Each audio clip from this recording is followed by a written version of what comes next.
City and in the territory on west, there's just one way to handle the killers and the spoilers, and that's with a U.S. Marshal and the smell of Gunsmoke.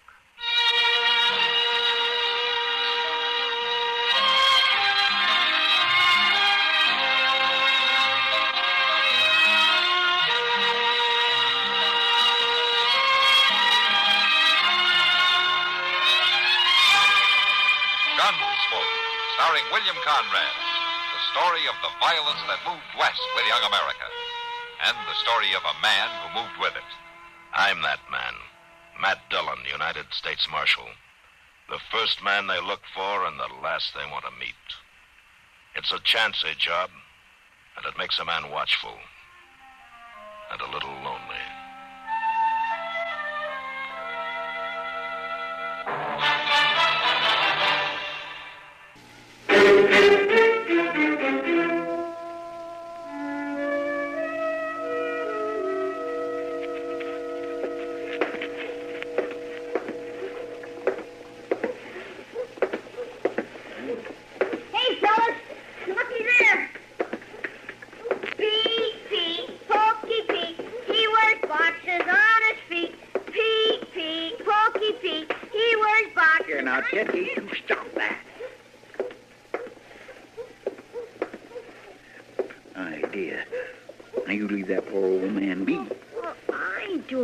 Chester? Well, it ain't right you tormenting old Pete like that. All the fellas do it, Chester. It don't mean nothing. Old Pete don't care. How do you know he don't care?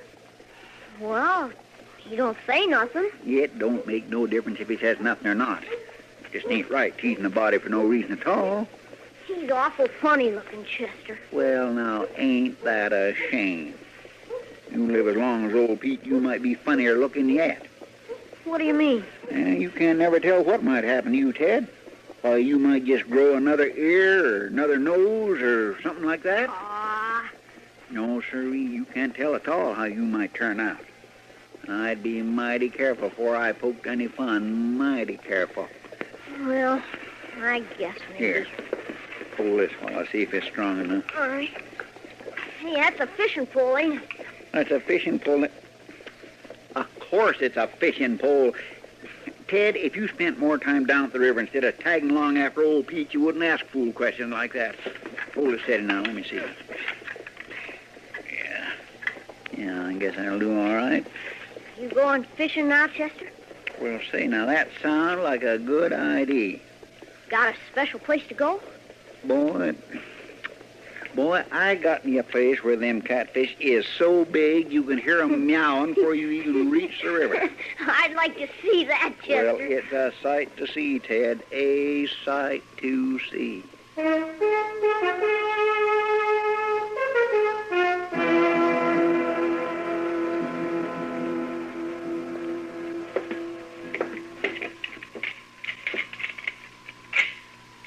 that's real nice. Sure. That's just what you need, Matt. Another gun. What do you mean, Doc? Why, your office is full of them now. Well, now, this is a new model, Doc. I wanted the marshal to look it over for me before I ordered any number of them. It's a centerfire repeater. Centerfire. Yeah, whatever that means. Well, if it works right, it means something mighty good, Doc, as far as rifles are concerned. I'll tell you that. Well, they say it works all right, Marshal. Uh-huh. And they're making it in 3 sizes, a 15-shot rifle, a 12-shot carbine, and a half-size 6-shot. Huh. It's a new kind of gun, Doc. If folks should put as much time in on inventing things to cure people with as they do inventing things to kill them with, it would... Hello, Pete. I'll be right with you, Pete. Oh, no, go ahead, Jonas. You wait on him, huh? Yeah. I'd try to take care of him right away when he comes in. He don't come in very often. Sure, go ahead. Take your time. Yeah. All right, now, Pete, what can I do for you this month?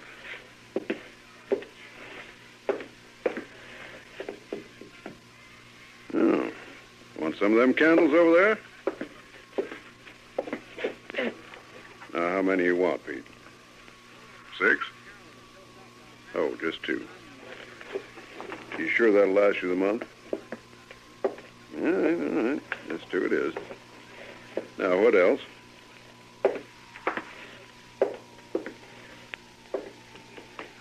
Beans. All righty. Now, I'll tell you what I'll do. I'll start pouring them out. You let me know when to stop, huh? You just raise your hand, Pete, when I poured out enough. All right. No, that's fine. Now, what else you need? Lamp wicks? Lamp chimney? Oh, coal oil. Well, sure. Jonas, we're going to go. I want to catch Jim Buck before he takes the stage out. I'll be back to see the gun later, huh? Well, sure, Marshal, any old time. So long, Janet. Thank you. All right, now, Pete, what else?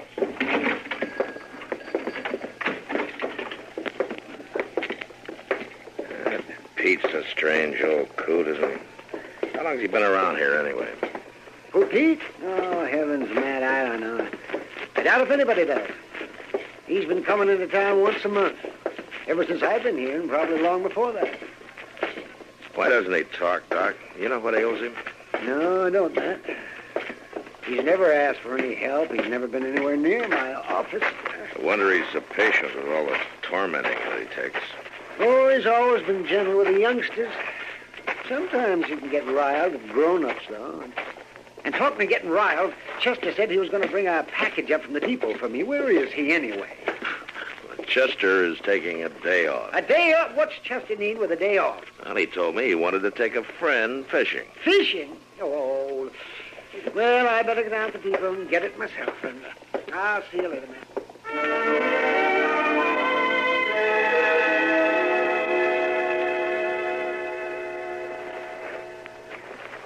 I don't hear no catfish meowing, Chester. We're right on the bank, too. Well, no, see, it's just the wrong time of day. They don't seldom do it when the sun's so high.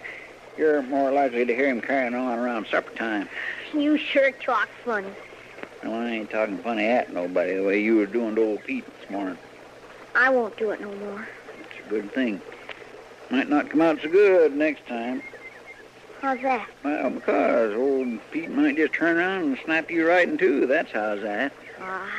He don't do Mind your line. It's heading with that snag down from him. Watch it. That's better. No, old Pete ain't done nothing yet, but he's getting older and tireder, and what with not even getting any sleep at all, he... No sleep? They say he don't sleep a wink. He just sits there with that little old shack of his, guarding that treasure. Here, do you want some more bread and cheese? Ugh, she smells kind of funny. Well, it is pretty stout, but that just signifies it's good. Eat all you want. It's good for you. What kind of treasure does old Pete have? Sure. Oh, he got a little old dab of treasure buried out there.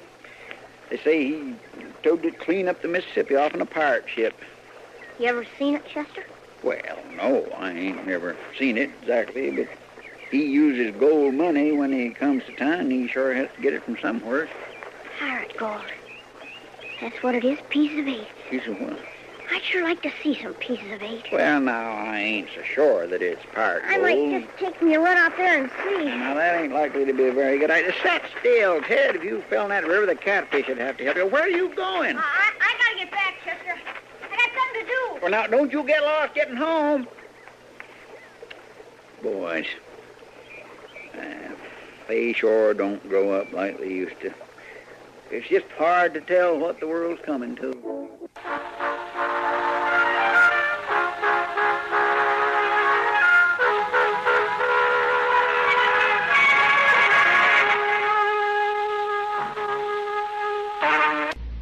Everywhere you go, across the country trip or across the street party, you carry the fun with you when you own a Columbia stereophonic high-fidelity phonograph. There's a marvelous selection of 7 new portable models in smart new color combinations at your Columbia phonograph dealer, from which you may choose. Each one is a masterpiece of design and beauty. More quality, more features, and more styling have been built into these sturdy portables than ever before. How much fun you'll have enjoying all the wonderful new sound of stereo records. Regular records take on new beauty, too, when played on handsome Columbia portables. You'll be amazed at the big console sound that is reproduced by Columbia portable stereophonic high-fidelity phonographs.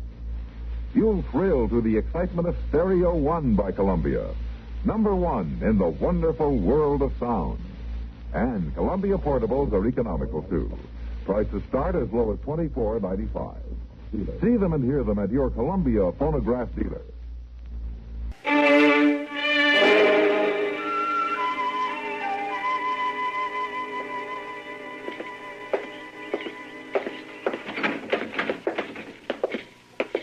Oh, Matt. You couldn't hold out, huh? You win, Kitty. It's too hot to sit in that office waiting for something to happen. Well, sit down. Yeah, thanks. Sam, bring us some beer, will you, please? Sure, Kitty. Oh, it is hot. I'm surprised at you, Matt. It's usually Chester who complains about the heat. Well, he'd be complaining. He just isn't here. Well, you know, I feel kind of sorry for Chester, running your errands in all this heat. Kitty, Chester is not running my errands. He's fishing. Oh. Here's a beer. Ah, thanks, sir. That's good. Yeah, I can just see him now, sitting out there with his feet in the water someplace fishing. Oh, I'm sorry to hear that, too. Oh, why? Well, he usually comes in with a string of smelly catfish and presents him to me, and I never know how to refuse him. I don't know how to get rid of him either. Hello, Pete. Poor old fella. This is his regular visit to the bar. You could run a calendar the way he comes in here every month. Oh, Pete. He, ever say anything, Kitty? Never. Just puts his money down on the bar and has 3 drinks, no more, no less, and walks on out. He keeps to himself pretty much, doesn't he? Mm-hmm. I wish everybody who steps up to that bar would be as quiet. Yeah. Those two just coming in doesn't hear you. Whiskey, bring the bottle. Bring it up here.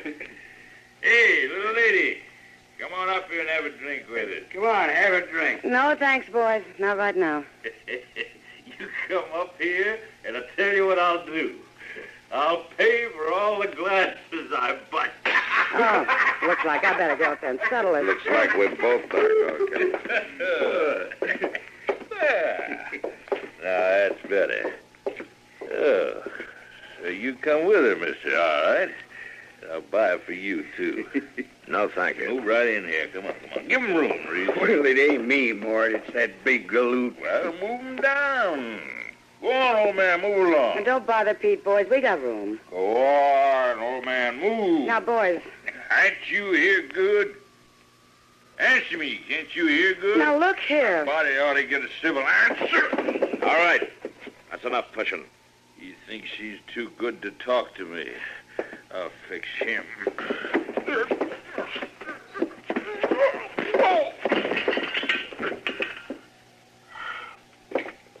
Here, I'll help you up. Why, that old fool, he knocked me down.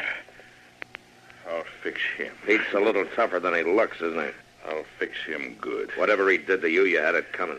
I'm gonna get him. No. What you're gonna do is get out of here and sober up. Maybe I will for now, Marshal. Maybe I will for now. But that uppity old man ain't gonna get away with us. And there ain't nothing you can do about it. I wouldn't count on that.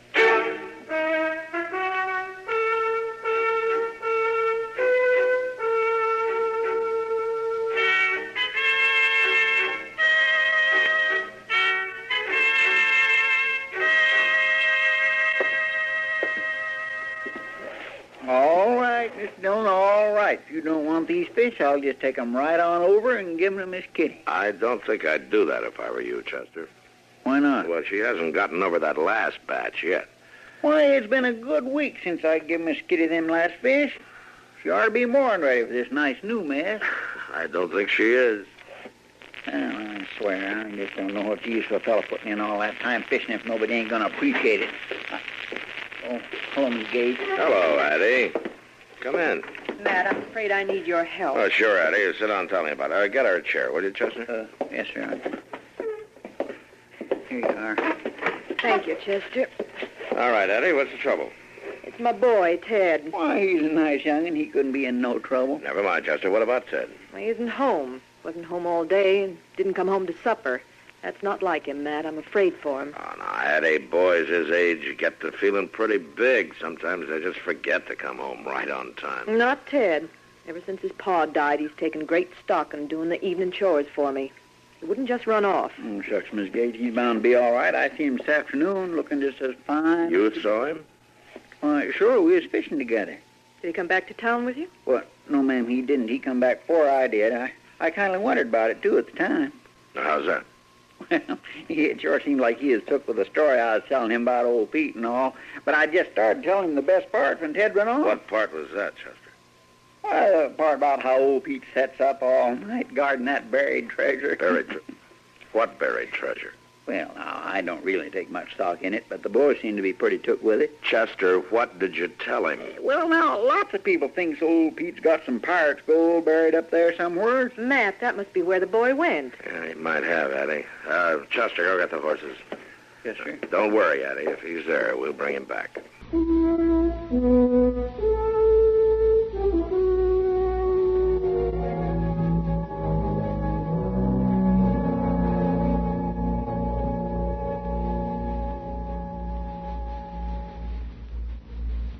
The way CBS Radio's Andy Griffith put it recently, my wife and I have picked out a dandy place for our vacation. It has accommodations for children, it includes hi-fi and air conditioning, and it's a veritable mecca for the tired breadwinner. As a matter of fact, it's got all the comforts of home. You know why? It is home. Well, that's a sample of the offbeat Griffith humor that's winning him new fans every weeknight here on CBS Radio. His approach, according to one observer of the current comedy scene, is a 1959 version of the late Will Rogers. The genial drawl is there, and there's the same twinkling sense of fun.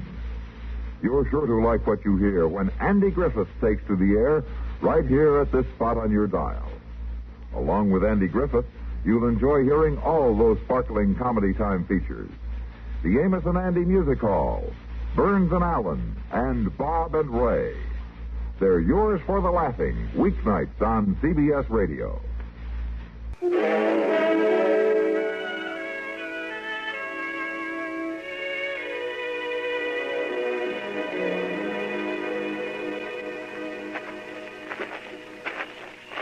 Come on, Reese, stop dropping your feet. I ain't so anxious to get there. I told you I was going to get even with the old man, didn't I? I don't see what he done so bad to get his shack burned down. He's got it coming to him. But he didn't do nothing so bad. Well, he didn't sass you. He didn't even say nothing. Shut up and watch where you're going. I can't help it, Mort. I can't see where I'm going. You'll rouse the old man for sure. Just don't see why we couldn't have rid up this far. I don't want no horses stomping around. You're bad enough. Now shut up. I want to burn him out without no warning. What's it? Get up. Quiet. It's a kid. Let go, mister. You be quiet. You be quiet. What are you doing here? Why? Walk soft. I was just watching for him to come out and guard a treasure, that's all. What's he talking about, Mort? What are you doing here? Come on now. Let's have the truth. That's the truth, Mr. Honest. It's pirate treasure. Who told you that? Well, the man from Marshall's office. He says Pokey Pete sits up all night guarding us. You better not try to fool me, boy. I ain't fooling. Cross my heart, I ain't. All right, then. Where's it buried? Oh, I don't know that. You better tell me. Come on, Mort. Let the boy go. That foolish old man ain't got no gold. Well, he don't even have a decent pair of boots. Maybe he does and maybe he don't. But it's sure worth finding out. Now, come on, boy. You tell me where it's buried. I don't know. He's the only one who knows where it is. The old man's the only one. Did you hear that, Reese? I heard it. Well, he was too uppity to talk to us before, but we'll sure get some talk out of him this time. I thought we was just going to sneak up and burn the place. We'll burn it after we talk to him, Reese. After we make him talk. Now, come on. Please, mister. Can I go now? What's the matter, Sonny? Don't you want to see the treasure?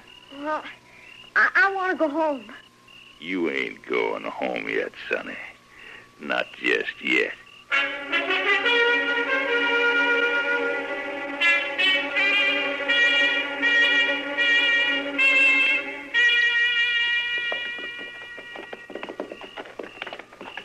Mr. Dillon? Yeah, Chester. I'll feel just terrible bad if that boy gets himself into fixing something I said. Forget it, Chester. Boys his age are likely to run off now and I then. know, but me telling him that fool story, that's what started him off. Well, if you hadn't told him, somebody else would. Well, I sure do hope he ain't got hurt none, no. A night in the open isn't going to hurt him, Chester. I know, but that's mighty rough country, and I just ain't too sure what old Pete'd do to it. Look yonder, Mr. Dillon. What? There's a fire out there. Yeah. Must be Pete's shack. Come on.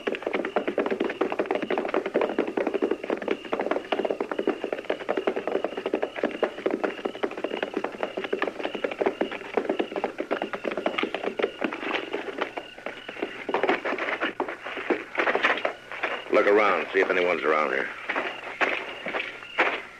There, Mr. Dillon, just outside the door. Oh, yeah.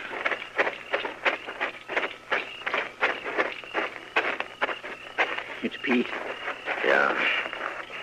Must have got himself out of the door somehow. Is he dead? No, not quite. He's been beaten, and he's burned. And he's still breathing. There's somebody over there, Chester. I'll go see.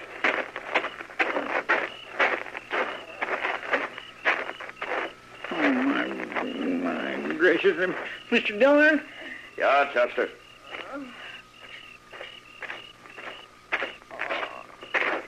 It's Ted. I found Ted.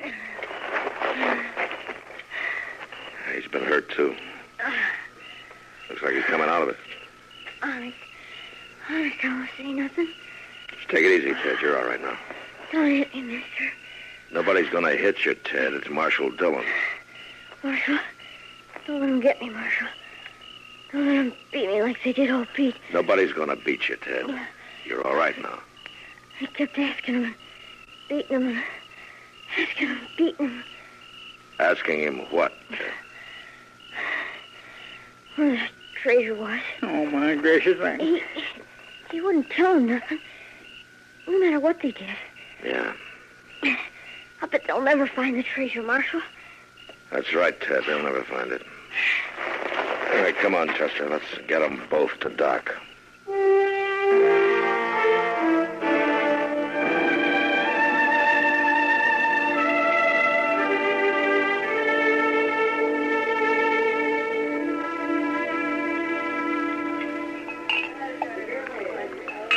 Come on, Mort. Drink up and let's get out of here. Oh, quit your fussing, Reese. Ain't no hurry. I thought we was just coming through Dodge to get supplies. Well, we got 'em, didn't we? Just ain't smart to stand around drinking. I don't like it. I'd sooner be headed for Texas. We'll head there. Now, just don't push me. I want to put some distance between me and that shack. There ain't no shack no more. Ain't nobody knowed we was there. The kid does. I took care of the kid. Now, quit fussing at me. You two. You're under arrest. Marshal, there must be some mistake. There's no mistake. Get the guns, Chester. Yes, sir. You ain't getting my gun. You got no right. You got some idea of resisting arrest, mister? I ain't gonna let you take me in. That'll be just fine with me. I'd like the excuse to beat you from here to the jail cell, the way you beat old Pete. I don't know what you're talking about, Marshal. You don't know about a burning shack, or beating the old man, or the boy? Why, no, Marshal. You must be looking for somebody else. The boy says we're looking for you. Mort, you didn't kill him. Not the boy, not quite. But Pete died in Doc's office just a few minutes ago. Now, come on, let's go. You ain't taking me. Look out, his gun!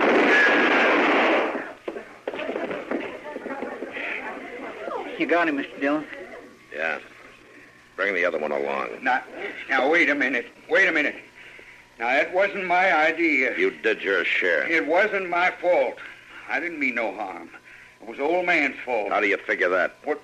If he hadn't have been so uppity about talking, we wouldn't have beat him so bad. You wouldn't have killed him. Well, sure not. We wouldn't have killed him. All he had to do was tell us where the treasure was hid. It was his fault. He couldn't tell you. There was no treasure. Well, Then why didn't he say so, the old fool? I'll tell you why he didn't say so. He couldn't talk. He had no tongue. It had been cut out. No tongue? Yeah. Doc discovered it when he examined him. Must have been the Indians who did it years ago. Well, then it's still his fault. He could have let on. Oh, Pete was too proud to let on for sympathy from the likes of you. He didn't ask for sympathy from anybody. But you can't blame shut me. up.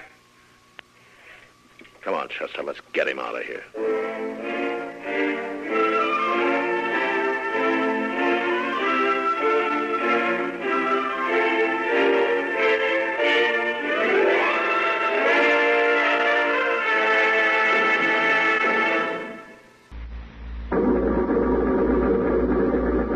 Please. Aha, valve lifter noise. That engine sure needs new Case-ICE 3C heavy-duty crankcase concentrate. Well, it certainly needs something.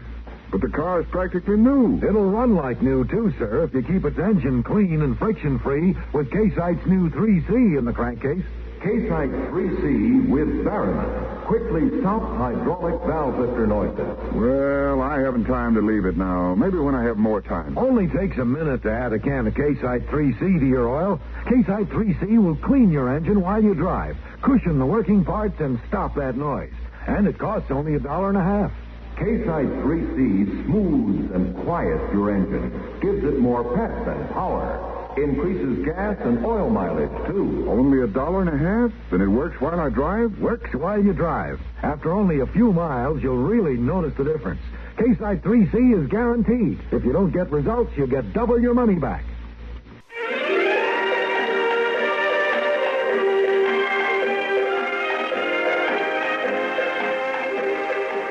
Gunsmoke.